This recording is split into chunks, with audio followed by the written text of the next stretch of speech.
guys, I'm Sarah and I'm going to show you a week's worth of my kids' lunch boxes and what I put in them and how I prepare them without actually buying anything other than fruit, veggies and ingredients to make things. I don't buy anything pre-packaged to go in my kids' lunch boxes, and doing that makes it super duper cheap. Generally, I let the kids have free range on, usually, you know, I'll make some bread, I'll do some baking, whatever. They put in something treaty, a sandwich or a main item, and they have to put in some fruit and veggie as well. So I don't so much assemble the lunchbox for them. They pick their own fruit and veggies that go in their lunch boxes each day because they're more likely to eat them that way. And if they don't eat them, they get eaten at afternoon tea time. First lunchbox of the week. Very first thing I'm going to do is make a loaf of bread. How I'm working this out price-wise, I will tell you how much it costs to make the loaf of bread, and then I'll have to work out sort of the individual slices, I guess, because of course the loaf of bread will also be my husband. He takes a couple of sandwiches with him to work each day. I have a sandwich or something at lunchtime. We might have some of it toasted for breakfast. So I mean, we easily go through a loaf a day, and that whole loaf won't be just the kids' sandwiches. I'll give you a very quick rundown, but for a more detailed description of exactly how to make it step by step, click on the description below the video, click on see more, and I will link the recipes. So this bread is actually super simple to make. It doesn't require any kneading other than just to make sure the ingredients are mixed together properly.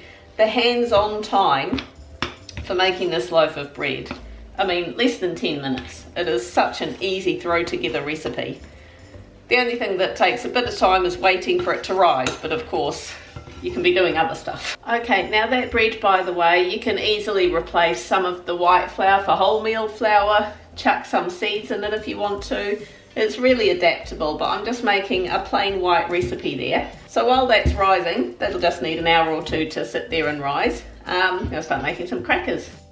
But for just the plain white bread, today's pricings at my local Pack and Save, getting all the ingredients, it costs $1.07 to make a decent loaf, and it's a nice substantial filling loaf. It's not one of these like budget brand type flimsy loaves.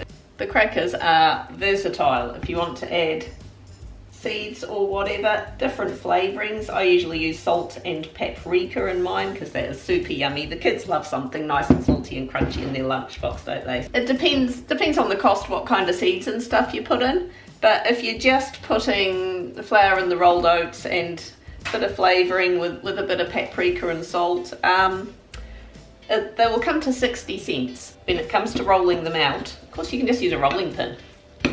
Not a problem. But I like to get them a little bit thinner than what my muscles can with a rolling pin. So I use my pasta roller. Got my loaf of bread rising. Got a couple of loads of crackers. I'll stick these over here. Another thing I'm going to make, and yeah, I'm just going to use the same bowl as the crackers because that's less washing up and it's not a major. You know, you'll be fine.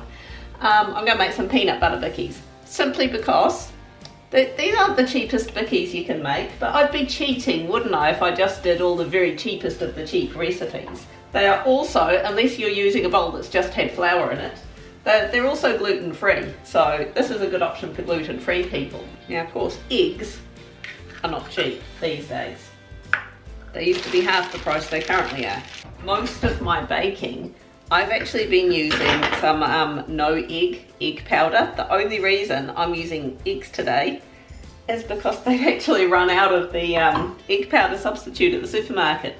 Of course, there are other things you can substitute. Things like, I think, chia seeds mixed with a bit of water and left to soak can be used as an egg substitute. I quite often, if I'm just doing like cakes or muffins, I use like half a mashed banana. I don't know if a mashed banana would work instead of an egg in a biscuit recipe, so I'm just sticking with the egg for this one. Stick them over with the crackers. Once the bread's nearly ready to go in the oven, we'll be in business.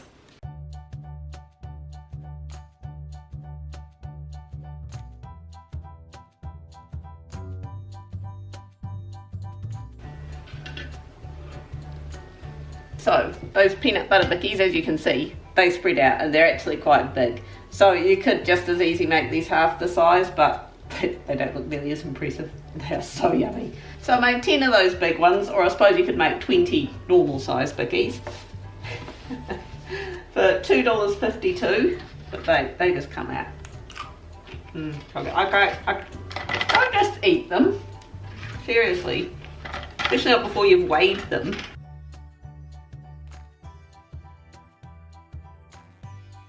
It made 313 grams for, what did I say it was? 60 cents.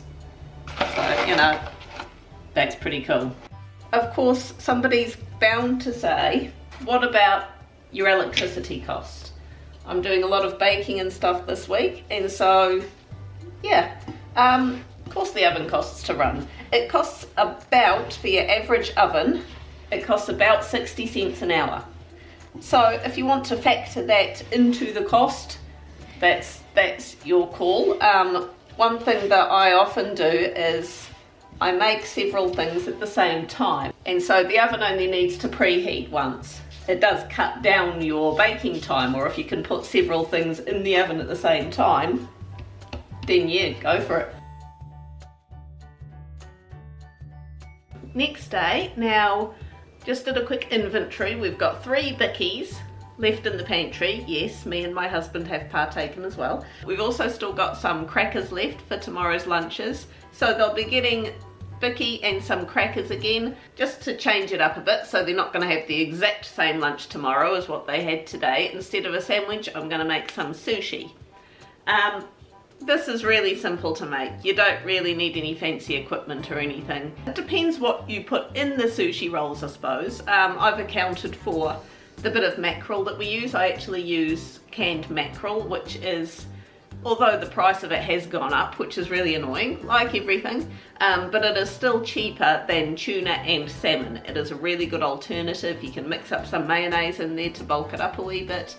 But, you know, whatever, you don't need much in the way of veggies in your sushi, but, you know, if you've got some avocado, bit of grated carrot, bit of sliced up cucumber, whatever you've got, you know, or just have the fishy, or some, if you've got some leftover crunchy chicken from dinner or something like that, chop it up and put it in your sushi roll.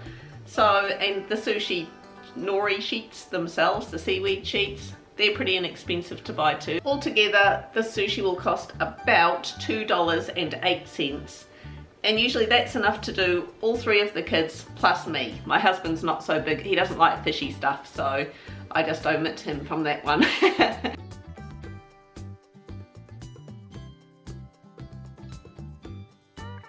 Another day, I'm about to make another loaf of bread. So there'll be sandwiches again tomorrow. Right, while the bread is rising, I'm going to make, because I'm all out of cracker, I've got a few little scrappy bits of crackers left, but I'll polish them off this afternoon. And the bickies have been demolished, so I'm going to make, I actually need to make some muffins to help out with a school fundraiser this afternoon anyway. So what I was going to do is I'm going to make just a simple plain batch of muffins, which is really easy. It will cost about $2 for about 12 muffins. And I've got some blackberries in the freezer that I actually froze when they were in season. So we went scavenging blackberries over summer. When things are in season, scavenge, gather, freeze, preserve.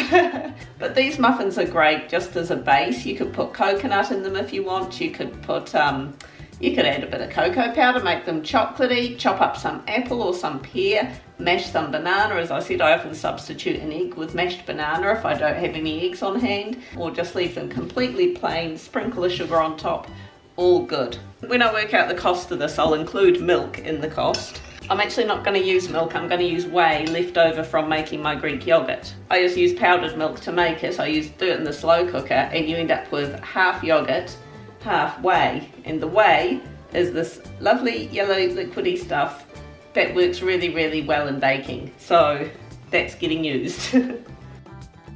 Another little munchie I'm going to make for lunch boxes while those muffins are in the oven is popcorn. So simple, so easy. Don't buy it pre-made, don't buy it in little baggies.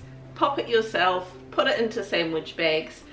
I should actually point out, you'll probably notice I do utilise like the little, these little plastic sandwich bag things. I actually reuse them before anyone comes at me for the plastic use. And actually, I think all the ones I've got in there at the moment were actually ones that I got when I got stuff from the pick and mix bins. So if I was buying raisins or marshmallows or whatever from the pick and mix bins in the supermarket, these little plastic, I think they've replaced most of them with paper bags now. But yeah, most of them, I use them, wash them, you can dry them inside out or just pop them on the drip tray like that, you know, and they dry out and you use them again. So before anyone is coming at me saying, oh, she's using all this plastic to wrap her stuff in, the key really is just getting the kids to bring it back home again. As long as the kids bring them back home, I can keep reusing them. So there you go. I buy these baggies. It's $1.79 for one of these bags. So I'm probably going to I'll use about half a cup of these, and they'll do for today's lunches and the next day lunches. You know, they last for ages. You don't need many. A little actually goes a long way, but the key is pre-bag them and put them in the pantry. Don't just keep them all in a container, because then you'll just end up, you know, seriously, they vanish.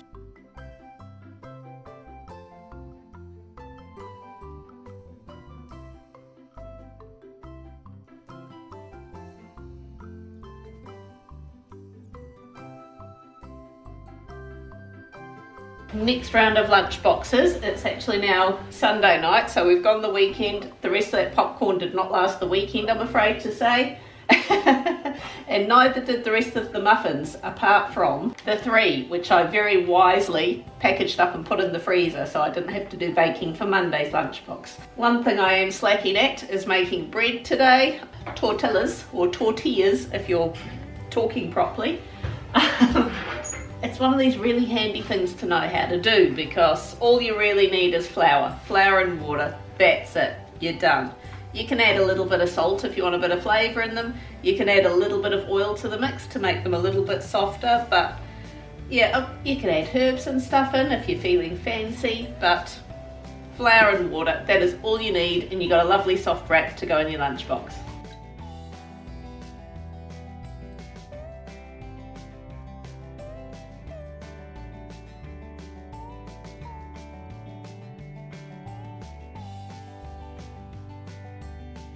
Naturally, stuff them with whatever you want. I've got a bit of coleslaw left over from this weekend. Now I've also got this packet of ham, $8.99 from Pack and Save. Often in the deli section you'll find these meat ends. This one was leg ham. I got some pastrami as well. And for $8.99 I brought it home, weighed it, and they're between 1 to 1.2 kg. That's actually really good value considering you buy ham pre-sliced in a packet. About $20 a kilo at the moment. It's ridiculously priced. You get some bits that are like chunky bits, and then some are just nicely sliced, like what you'd get at the deli counter sort of thing. It's pretty easy enough just to slice it yourself, especially when you're paying that much of a difference.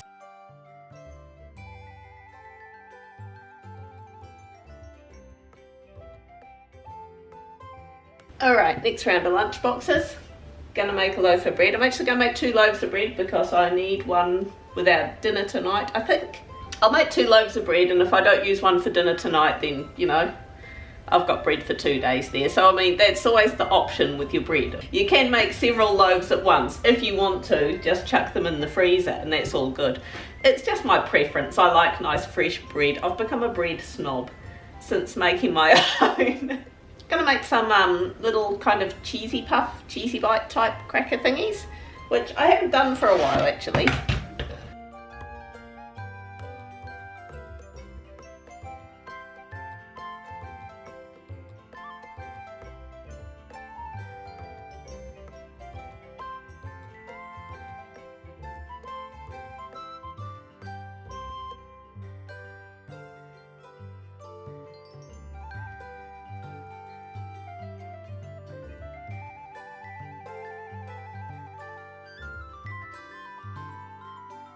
Okay, so I'm tired.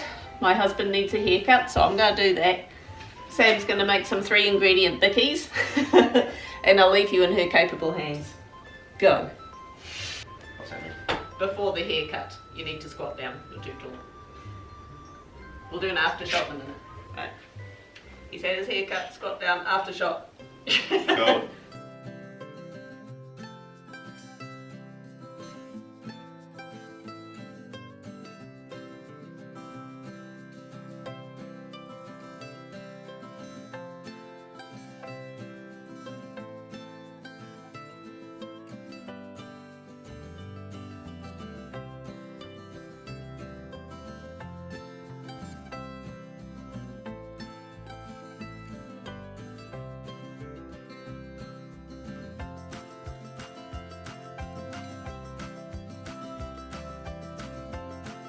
Okay, so the inevitable time where I have to do some maths. So, the peanut butter biscuits that I made, that came to $2.52 for 10 of them. 6 went in lunch boxes, which came to $1.51. So that's what I've done with everything, you know, rather than take the whole cost of making it, I'm using what went into lunch boxes. So $1.51 for the peanut butter biscuits. The crackers I used came to 36 cents. The bread I used 18 slices at $1.51. I estimated I used about 300 grams of that meat that I got in a value bag, $1.51. I've guessed about $3 worth of cheese. The sushi came to $2.08. I did eat a few pieces of that as well, but I couldn't be bothered breaking it down, so I'll just leave that at that. The muffins used came to $1. We used 34 cents worth of popcorn. Tortillas were 11 cents each. I used 6 of them for the kids, so that's 66 cents. Those cheesy crunchy crackers, 80 cents worth we used. And the 3 ingredient bickies used, we only used 3. Of course, we still got some left, so they'll go in like the next day's lunch boxes. But for the sake of these 5 days, we did only use 3 of those, so that would have come to 36 cents. So in total for all of that stuff, like the baking and everything that I made, comes to $14.06. Now we got the fruit and veggies, of course, they quaffed a lot of that. $4.88 worth of oranges, $5.08 worth of carrots, $1.89 worth of broccoli, $2.90 worth of pears, $4.90 worth of apples, 50 cents for the celery, they didn't use much celery this week, $1.43 worth of kiwi fruit, and 1 banana, I've said 50 cents. So that total for the fruit and veggies came to $22.08. So that was actually cost more than the bulk items in the lunchbox. The fruit and veggies cost more. So in total, for 5 days worth of lunches for 3 kids, it was $36.14, which divide that by 3, $12.04 each per child per week, or $2.41 per day each per lunchbox. I don't think that's too bad. I don't know what people normally spend on their lunch boxes. I've heard of people sort of paying for a lunchbox type service at $5 a day, so obviously that's half of that, but it is effort as well. And you know, if you've got the time to do it, then great. Even if you just do some things, you know, buy some snacks but make some things. Just even it out, just do 1 extra thing a week and it will reduce your bill. So there we go. Hit like, let me know your suggestions down below. If this video was helpful, consider subscribing and we'll catch you next week. Bye.